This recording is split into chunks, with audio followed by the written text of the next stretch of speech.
A few days ago, IGN posted another Destiny 2 related video.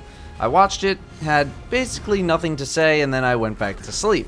However, now that I've gotten a little more time to think about it, I want to acknowledge a couple of things mentioned in the video. The first thing is the one that most people have been talking about recently: locked loadouts. Apparently, during certain activities, you are going to have a locked loadout. Once you fly in, you cannot change anything. We do not know what activities this will be applied to, and we don't know how often, but let's face it, it's probably going to be for endgame and competitive environments. This was prefaced by the statement, quote, "The difficulty at the pinnacle level of the game, we've tried to make a much tougher game. If you think of your weapons as a golf bag, we want you to look in your bag before you start an activity and go, oh, what should we bring to this?" End quote, which is what prompted the short quote on locked loadouts.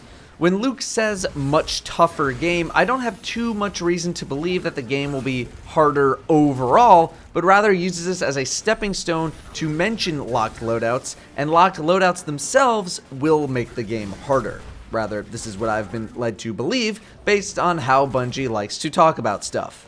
To hear that locked loadouts were going to be a thing was kind of confusing to me. Bungie had already mentioned this theme of people sticking to certain loadouts in sort of a role-based format. Someone's gonna be sniper and long-range guy, someone else is gonna be rocket chick, someone else is gonna be up-close and personal shotgun hand cannon dude, with their primary weaponry to match said ranges and roles. In a way, with the new weapon changes, you can already be setting up loadouts to achieve a certain playstyle goal. Locked loadouts just basically force this even more. The reason why it was confusing to me was because we had a system pre-Destiny 1 beta where you could lock your subclass for extra benefits, but that feature never made it to the main game. This isn't nearly as harsh of a system, but for a game like Destiny, which boasts a ton of freedom on how you play, it just seemed a little off-brand. My best guess for when we'll see locked loadouts are for trials or the competitive playlist of PvP, as a heroic strike or nightfall modifier, or as something for part of or all of the raid. For PvP, it's going to make players think about what they go into a match with, since right now you can just change on a whim, meaning it's very easy to try to counter your enemy, but it makes developing a strategy a little difficult since you know the enemy can swap just as fast as you can. With a set locked loadout, you need to plan your attack a little bit better because you're all in, there's no swapping. Gives it more of a Counter-Strike vibe. You got a couple of AWPers, you got a couple people on AKs, they play certain roles and take certain routes depending on the weaponry that they have. Both locked and unlocked loadouts have their positives and negatives though, depending on how you feel about the game. But I don't really have too strong of an opinion one way or the other. It's totally fine to like locked, it's totally fine to like unlocked, it's all personal preference. In PvE, again, I think it'll be a modifier on heroics or nightfalls. I think that's the most logical place to put something like a locked loadout. However, the far more interesting thing to me was Luke's comments on the lack of a sense of progression and comments on the investment game. I'll let my impressions on a recent stream do the talking here, since I initially glossed over these comments on my first viewing of the video.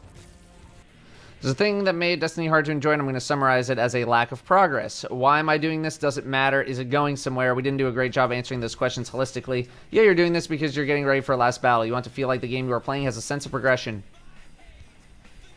Yeah, no Luke, my man, no That's what I've been complaining about for 3 years. Continuing from that, he mentions the investment game, saying how in Taken King they reinvented the investment game, and how Destiny 2 is going to develop that even more, their next take on loot. This doesn't exactly say what they're doing with it. They could make it even easier, which I think would be stupid, but the fact that they're actually mentioning it is good news. Now, originally, I had written a whole big thing here about the lack of progression in the investment game and how I'm glad it's finally being acknowledged. However, I feel like I might have misinterpreted Luke's words. I originally thought he was talking about progression in terms of investment and character, because the very next thing he spoke about was the investment game, but He could also be talking about a lack of progression in the storyline, both of which were problems in Destiny 1. Or he could be talking about both things at the same time. I don't know. If he was talking about the story, then I think we can all agree that having random chapters of the Destiny universe being the main story for so long wasn't doing the game many favors in answering the questions we all had. We definitely need to make progress there. However, the investment side of things also needs a similar kind of love. For a while, it felt like Bungie was trying to push away from the investment game a lot. And after hearing time after time again that Destiny is a shooter, it's a shooter. Yeah, I know it's a shooter, but it's also this investment game that has felt neglected with a lack of meaning behind most items and things in the game. Y'all have the shooter thing down already. It's really good. It's fun to shoot guns. Embrace the investment side. Continue to give people goals. That's when we can really get something going here. I'm not talking Warframe grindy, but the pendulum can definitely swing in that general direction a little bit more. So those are some brief thoughts on the whole locked loadouts thing and the investment game. I don't think locked loadouts are a good thing or a bad thing. They're just a thing that'll change up how you tackle the game. In terms of the progression comments, well, I hope he was talking about story and investment, but at this point, I think I would take either one. Thank you all very much for listening. I'll see you next time.